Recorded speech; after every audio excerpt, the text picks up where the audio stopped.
ঠিক যেমন দুদিন আগে আমি পোস্ট করেছিলাম যে আমাদের বাড়িতে একটি লোকনাথ পুজো হয়, যেটি মানে হয়ে থাকে প্রতি বছরের মতো এবারেও আমাদের লোকনাথ পুজো হয়েছে এবং সেই পুরো পুজোটি আপনাদের সাথে আমি শেয়ার করব বলে আজ এসেছি। তো আমাদের পুজোটা শুরু হয় একটি পাঠের মাধ্যমে। দেখুন এখানে পাঠ চলছে এবং ঠাকুরমশাই আমাদের যিনি আছেন তিনি আমাদের পাঠ করে শোনাচ্ছেন এবং তার সাথে তবলায় রয়েছেন আমাদের এক দাদু। এবং আমাদের পুরো বাড়িটি সুন্দর করে সাজানো হয়, খুবই সুন্দর করে সাজানো হয়, প্যান্ডেল করা হয়, লাইট সব কিছু দিয়ে। আচ্ছা, এবার আমরা পরের দিন সকালবেলায়, যেদিন লোকনাথ পুজো, সেদিন আমার মা আসনটি সাজিয়েছেন সুন্দর করে। এই ফুলগুলি জানি না হঠাৎ করেই একজন এসে দিয়ে গেছেন, মানে তিনিও আমাদের খুবই ক্লোজ। তো এই ফুলগুলি এসে দিয়ে যান মাকে। এই সুন্দর করে আসনটা মা সাজিয়ে ফেলে এই ফুল দিয়ে। এই আসনটি হচ্ছে লোকনাথ বাবার আসন, তাই এটি ফাঁকা। ওপরে জগন্নাথ দেব রয়েছেন। আমাদের পুরো আসনটাই আমি আজকে আপনাদের সামনে দেখাবো। নানা দেবদেবী সবাইকেই সাজানো হয়েছে। এখানে পুরো আসনটার ছবি আপনারা দেখলেন। এবার চলে আসি পুজোর জোগাড়ে। এখানে দেখুন বিভিন্ন রকম ফুল সব রয়েছে, ফল রয়েছে, ফুল নেই। তো এখানে সবই ফলগুলি মানে আমাদের বানানো হয়েছে, যেগুলো আমরা ঠাকুরের সামনে নিয়ে যাব এবার। এখানে সব গোছগাছ চলছে। এখানে এই পাত্রর মধ্যে ফল রাখা রয়েছে, যেগুলো বানানো হবে এবং সবাইকে বিতরণ করা হবে। এখানে প্যান্ডেলটি দেখুন সাজানো হয়েছে খুব সুন্দর করে লাইট দিয়ে, মানে যেখানে আমাদের খাওয়া দাওয়া হবে রাত্রে সেখানে। এখানে আমাদের সব রাত্রের খাওয়া দাওয়ার আয়োজন চলছে, সমস্ত রাঁধুনিরা এসেছেন জোগাড় করতে। আচ্ছা, এখানে আমরা পুজোর জায়গায় চলে এসেছি। পুজোর জায়গায় সব ফলগুলি এখানে চলে এসে রাখা হয়েছে এবং ঠাকুরমশাই জেঠু যিনি আছেন আমাদের, তিনি পুজো করছেন এবং পুজোর সমস্ত জোগাড় মোটামুটি রেডি। ভোগ এখনও অবধি আমরা ঠাকুরকে চড়াইনি। এখানে শুধুমাত্রই আমরা ফল দিয়ে মানে ঠাকুরকে মানে প্রথমের যে ভাগ সেই পুজোটা এখন চলছে,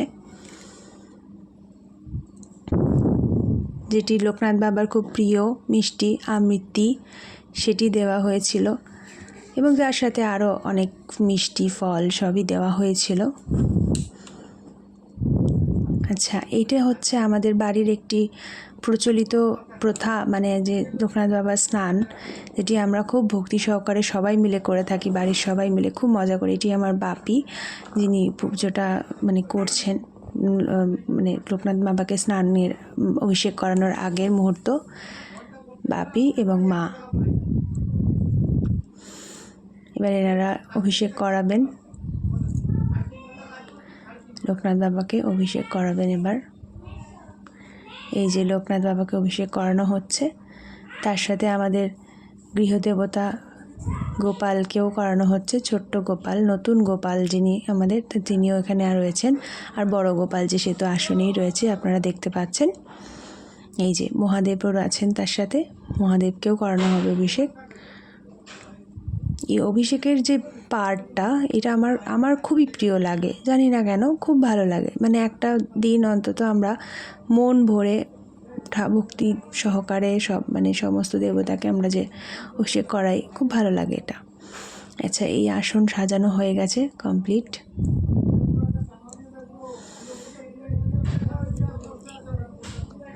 এখানে সমস্ত পুজো, সমস্ত দেবদেবীরই পুজো হচ্ছে, যারা যারা আছেন বাড়িতে আমাদের। এই যে মিষ্টি ফল সবই দেওয়া হয়েছে এখানে। আমার গলাও ভেঙে গেছে দেখতে পাচ্ছেন, মানে দুদিন এতটাই মানে আমরা পুজোতে মজাও করেছি, আবার খাটনিও হয়েছে, সব মিলে আমাদের খুবই মানে একটা কম্প্যাক্ট একটা ব্যাপার। আচ্ছা, এখানে চলে এসেছি ভোগের আয়োজন নিয়ে। ভোগের দেখুন এখানে আয়োজন চলছে, রাইস হয়েছিল। আচ্ছা, এখানে মিষ্টি, যেগুলো প্রসাদী মানে মিষ্টি পড়েছে আর কি, যারা পুজো দিয়েছেন তাদের সব প্রসাদ এখানে। এই যে এখানে মা ভোগ রান্না করছেন, মানে আমার মা, আমার দুই মাই এখানে রয়েছেন। তো এই যে এই আরেক মা, এনারা দুজন মিলে ভোগটা রেডি করছেন। দেখুন ভোগটা বাড়ছে, মায়ের হাত দেখলেই আপনারা বুঝবেন, যেরকম ঠিক অন্য ভিডিওগুলোতে আপনারা দেখলে বুঝতে পারেন যেটি মায়েরই হাত।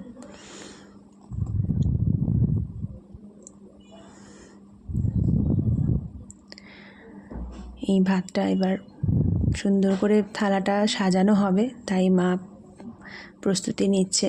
কারণ ঠাকুরকে আমরা যত সুন্দর করে খেতে দেব ততই তিনি তৃপ্তি সহকারে আমাদের সেবাটি গ্রহণ করবেন, এটাই আমরা মনে করে থাকি। তাই আমাদের ঠাকুরের ভোগটি খুবই সুন্দর করে আমরা সাজিয়ে দেওয়ার চেষ্টা করি। এখানে ভোগ রান্না হচ্ছিল, সেটারই একটা আচ্ছা, এখানে ভোগ সাজানো হয়ে গেছে মোটামুটি, মানে অনলি রাইস যে পোর্শনটা সেটা সাজানো হয়েছে, এবং এই যে এখানে ভাজাগুলি দেওয়া হচ্ছে, সমস্ত ভাজা। এরপরে ঠাকুরমশাই জেঠু একটু গীতা পাঠ করছিলেন, তো গীতা পাঠ করার পরেই আমাদের ভোগ আরতি শুরু হয়, মানে ভোগ আমরা নিবেদন করি ঠাকুরকে। এখানে আমরা দেখতে পাচ্ছি যে খুবই সুন্দর করে, মানে সমস্ত কিছু সুন্দর করে আয়োজনটা আমার মাই করে প্রতি বছর, এবারেও সে তাই করেছে, এবং ঠাকুরমশাই যেটু পরে এসে নিজের মতো করে গুছিয়ে নেন। এই যে আমরা এবার চলে এসেছি ভোগ, সম্পূর্ণ ভোগটা নিয়ে। দেখতে পাচ্ছেন এখানে সম্পূর্ণ ভোগটা এখানেই রয়েছে, এবং খুব সুন্দর করে মা এটাকে সাজিয়ে দিয়েছে। অনেক কিছুই বানানো হয়েছিল, যেগুলো সবই দেওয়া হয়েছে ঠাকুরকে। ভালো করে একটু ভোগটা আমি দেখাচ্ছি, কারণ আপনারা এই চ্যানেলটিকে চেনেন রান্নার জন্য, এবং ঠাকুরের জন্য যে এত সুন্দর করে রান্না করা হয় সেটা আপনাদেরও জানাটা খুব দরকার, এবং আপনারাও ব্যাপারটাকে একটু উপলব্ধি করুন, সেটাই আমি চাই। এই যে ভোগ আরতি হচ্ছিল, ঠাকুরমশাই যেটু ভোগ আরতি করছেন।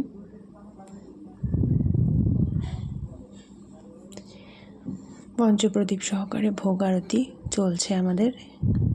এরপর কর্পূরদানি দিয়ে ভোগ আরতি হচ্ছিল।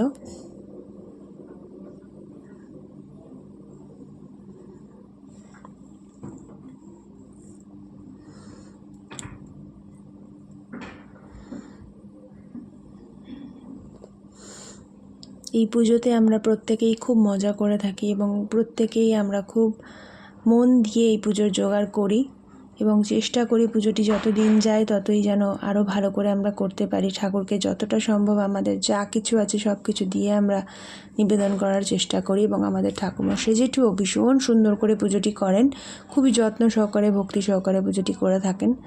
তো সেই জন্য মানে আমাদেরও মনে খুব তৃপ্তি হয় ওনাকে পুজো করিয়ে, এবং উনি তো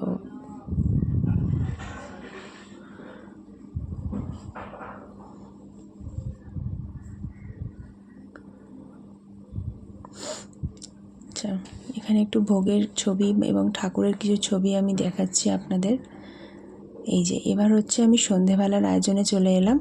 সন্ধেবেলা আমাদের ঠাকুর মানে বড় একটি ছবি, সেটি বাইরে মানে সাজানো হয়। এখানে আমাদের বাউল এসেছিলেন তিনি প্রোগ্রাম হচ্ছিল এবং গান করছিলেন খুব সুন্দর করে। ইনি হচ্ছেন আমাদের এখানকার খুব বিখ্যাত একজন বাউল, কবির খাপা। খুব ভালো একজন মানুষ, খুবই সুন্দর, মানে প্রাণ খোলা একজন মানুষ। ওনার সাথে কথাও বলেছি আমি, খুব ভালো লেগেছে। উনি সবার সাথে কথা বলে গেছেন। যদিও প্রোগ্রামটা আমাদের কমপ্লিট হতে পারেনি, কারণ সেদিন হঠাৎই একটা বৃষ্টি চলে আসে, এবং বৃষ্টির জন্য প্রোগ্রামটা তখনই বন্ধ করে দিতে হয়। এই যে এখানে দেখুন সুন্দর করে লোকনাথ বাবার যে আসন সেটা সাজানো হয়েছে বাইরে স্টেজের ওখানে। স্টেজও করা হয়েছিল প্রোগ্রাম হবে বলে, এবং প্রোগ্রামের এই লোকনাথ বাবার স্টেজটি আলাদা করা হয় আমাদের, অ্যান্ড প্রোগ্রামের স্টেজটা আলাদা হয়। এখানে সব মানুষজনরা খেতে বসেছেন। আমাদের খাওয়া দাওয়া চলছিল একতরফা ছাদে। দেখুন সবাই এখানে খেতে বসেছে।